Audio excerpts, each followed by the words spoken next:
everybody, this is Ogre Boy, and I'm going to be reviewing the 2019 movie, The Prodigy. Now, this review will contain spoilers, so if you haven't seen this movie yet, I would recommend waiting until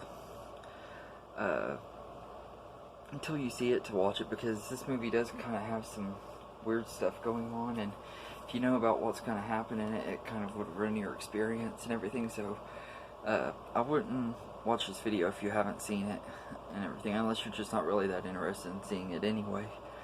But anyway, so I'm gonna go ahead and get going on it.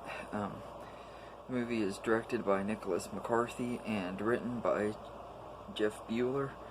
And at the beginning of this movie, this girl escapes from his house that a serial killer lives in. He had cut off her hand. It's like his trademark of when he kills people, he cuts their hands off and everything.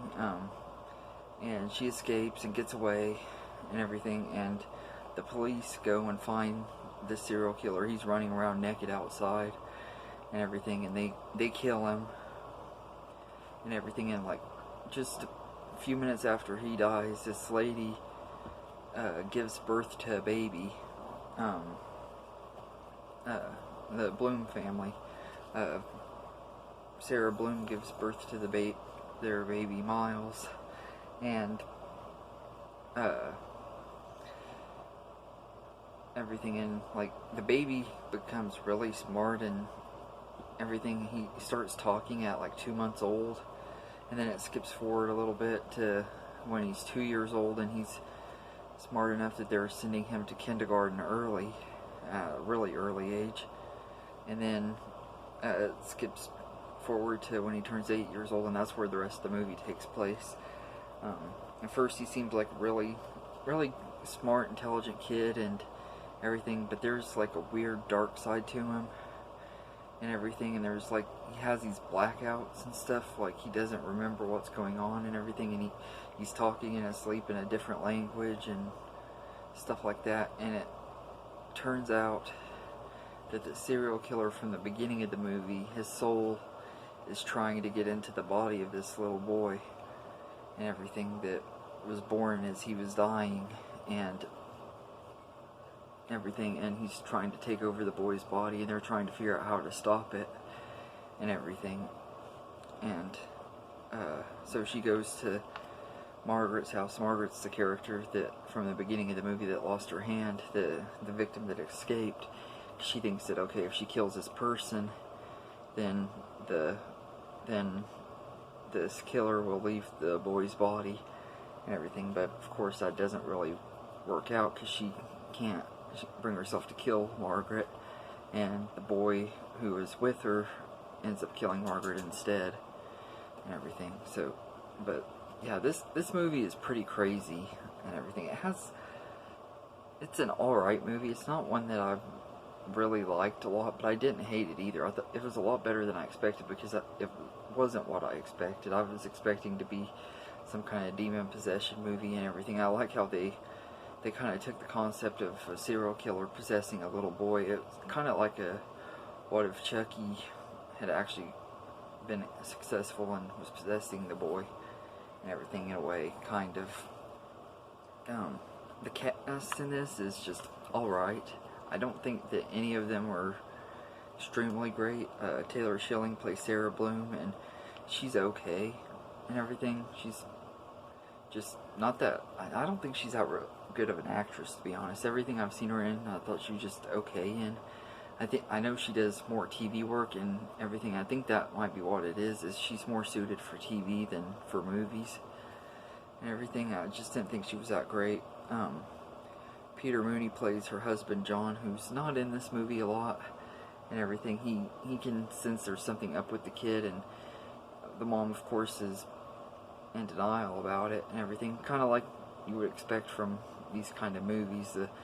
There's always at least the one parent that's in denial that there's anything wrong with the kid and everything. But Peter Mooney was pretty good. He's just not in here a lot. He's here mainly to do his job of being the one that can tell there's something wrong with him and everything. And it doesn't really say if he dies or not, but he gets hurt pretty bad. The kid undoes his seatbelt and then stabs him in the side and everything, and he crashes his car, but it doesn't really say if he lived or died or not. Colm Feore plays Arthur, who is like this doctor who's trying to figure out how to find out what is possessing this kid and everything, and he's okay. He's not in this movie a lot either, but he's a likable character. And then Brittany Allen plays Margaret, who is the victim of serial killer and everything. And she's pretty good. She's not in this a lot either, but she's good for when she is in it. And Peter Fato plays Edward Skarka, the villain, or the serial killer that possesses the boy and everything. He's not in a lot. There's like scenes where you can see him like in mirrors, or like I said at the very beginning, you see him when he gets killed and stuff. But I think he does okay and everything. He's pretty creepy. And then the boy Miles is played by Jackson Robert Scott, and who played Georgie in the new versions of it. And I thought he did an alright job for the most part. There were parts of the movie where his acting was pretty bad, like when he's crying and stuff and everything. But I don't really know if it's meant to be that way or not, because the killer is possessing his body at so many different parts of the movie. You can't tell whether it's actually him or the killer. So I'm not for sure if the reason the acting is bad is because the killer is possessing him and he's not a very good actor as the kid, or if it's just the kid himself wasn't very good. And it's kind of hard to tell and everything.